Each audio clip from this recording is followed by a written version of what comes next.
Vamos passar para a parte final, que é a parte dos ensinamentos do Ramana Atma Vichara, que eu quero falar. Tudo isso para vocês saberem quem é o Ramana. Então aqui tem uma passagem que ele fala: seu dever é ser, e não ser isto ou aquilo. Porque a gente está advogado, engenheiro, eu estou ascensorista, eu estou a profissão que eu quiser, mas eu não sou isso. Ah, você é advogado? Não, você não é advogado, você está advogado. O que você é? Você é o ser. Tá? Então ele fala, eu sou o que sou, resume toda a verdade. Então nós temos que ter em conta que existe um ser interno, esse ser eu sou. Então, se eu for para outro país e tirar uma segunda nacionalidade, seja em que lugar for, eu continuo sendo a mesma pessoa.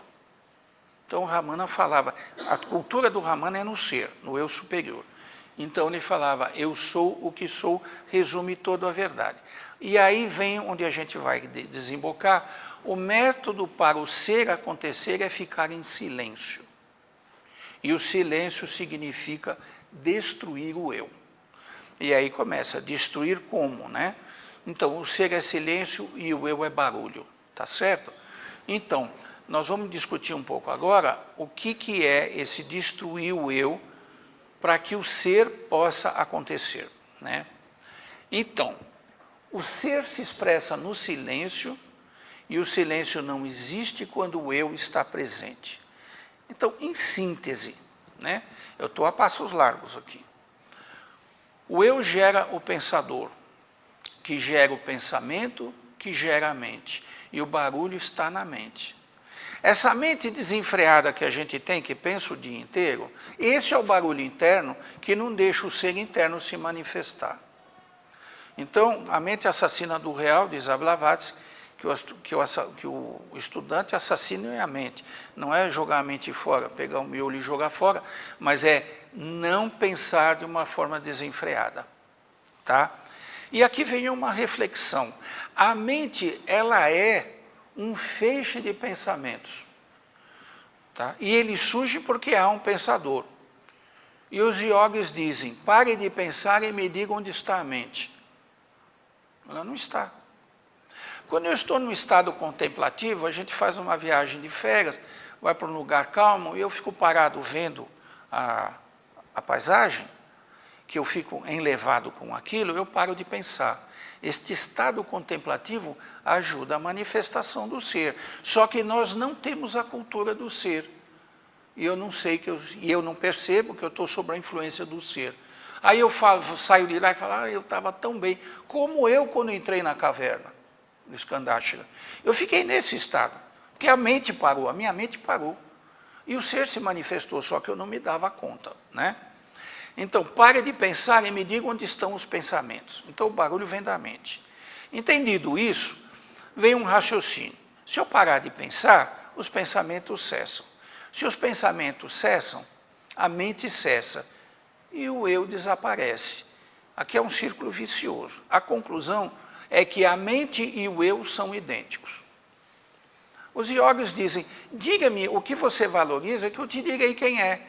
Onde estão meus pensamentos, estão meus interesses. Ali está meu eu. Ali está meu ego. Ah, eu gostaria de tanto estar aqui. Ah, não vejo hora de comprar um computador, não vejo hora de comprar aquilo. É o eu. É aí que está meu eu, não o ser. Tá?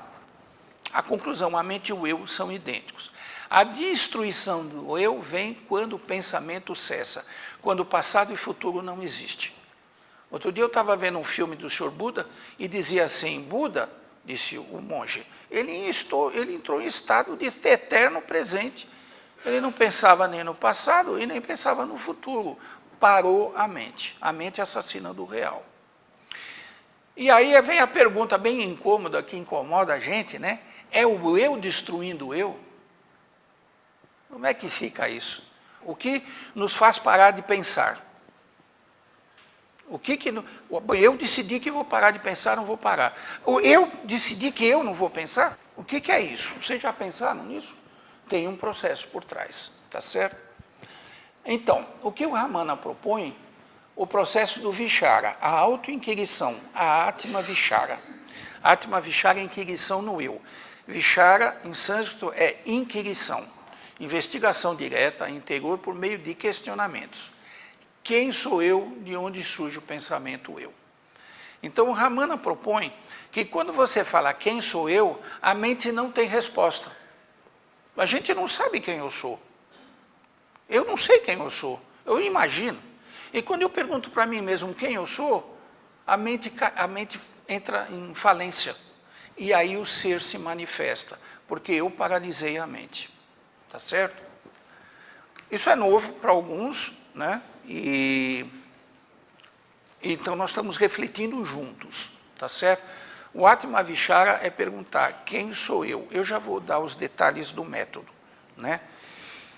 E aí perguntaram para o Ramana, mas não é curioso o eu pequeno, buscar o eu pequeno? A indagação quem sou eu não acaba de se tornar uma fórmula vazia? Ou devo fazer por mim mesmo indefinidamente essa pergunta repetindo-a como uma espécie de mantra? E o Ramana respondeu, a autoinquirição, o Atma Vichara, não é, por certo, uma fórmula vazia. É algo mais do que a repetição de um mantra. Se a indagação, quem sou eu, não passasse de um simples questionamento mental, não teria tanto valor. O propósito da autoinquirição é concentrar toda a mente na fonte, e eu coloquei aí, 104 é a página que eu estou lendo. Concentrar a mente na sua fonte. A Isis, numa das palestras, ela falou que os Mahatmas, na carta dos Mahatmas, fala assim, um dos Mahatmas, meditação é contemplação no eu. Eu gravei isso. E aqui eu estou vendo de outra forma. Concentrar a mente no ser é uma forma de você meditar e de serenar a mente. Tá? Portanto, não se trata do eu buscando o outro eu. Quando eu me centralizo na fonte, é o ser se voltando para mim. Então, a pergunta anterior é o eu buscando o eu? Não. É eu abrindo as portas para o ser. Ficou claro? Isso é sim, isso é não. Está claro? Se não tiver, vamos pensar junto depois da palestra. Tá certo? E ele fala mais. A autoinquirição não é uma forma vazia, pois envolve intensa atividade de toda a mente, visando mantê-la estabilizada na consciência do eu superior, qual seja voltar-se para o ser. Né? E aí ele fala uma coisa que eu venho me debatendo há muito tempo. A autoinquirição é o único meio infalível. O único meio direto, capaz de realizar o ser absoluto e não condicionado que você de fato é. Porque quando eu medito e paraliso a mente, eu estou fazendo um processo do eu para o eu. Eu estou serenando minha mente para eu entrar num estado que o ser se manifesta. Isso é chamado caminho indireto. Quando eu me volto direto para o ser, e o ser se volta para mim, ele serena a minha mente, não eu. Então é um processo do ser para o eu. Por isso que o Atma Vichara, o questionamento, a inquirição no eu, é o único processo que leva a você entrar em contato com o ser interno. É a contemplação que eu falava há pouco. Eu contemplo o ser se volta para mim. Onde está o teu coração, lá você vai estar. Ah, eu adoro estudar, adoro meditar, mas o meu coração está na balada sábado à noite, é lá que está teu coração. Agora, se o teu coração estiver no ser interno, ele se volta para você. Aliás, você não vai na casa de ninguém se não for convidado. Quando você se volta para o ser, quando você faz a Atma Vichara, você está falando para o ser no seu coração. As portas estão abertas, vem até minha casa. Né? Ele fala ainda, eu vou falar rapidamente, a tentativa de destruir o ego ou a mente através de práticas espirituais que não são Atma Vichara é o mesmo que um ladrão que recorre à polícia para pegar o ladrão. Isto é, ele mesmo. Só Atma Vichara pode revelar a verdade de que nem o ego nem a mente realmente existem, possibilitando a realização do ser, do eu superior, puro, indiferenciado e absoluto. E aí que vem, porque quando eu paraliso a mente, o ser se manifesta. É daí que vem a minha transformação de vida. É aí que eu vou pensar ou sentir num outro nível. O segredo que tem no ocultismo é que quando paralisa a mente, o ser se manifesta.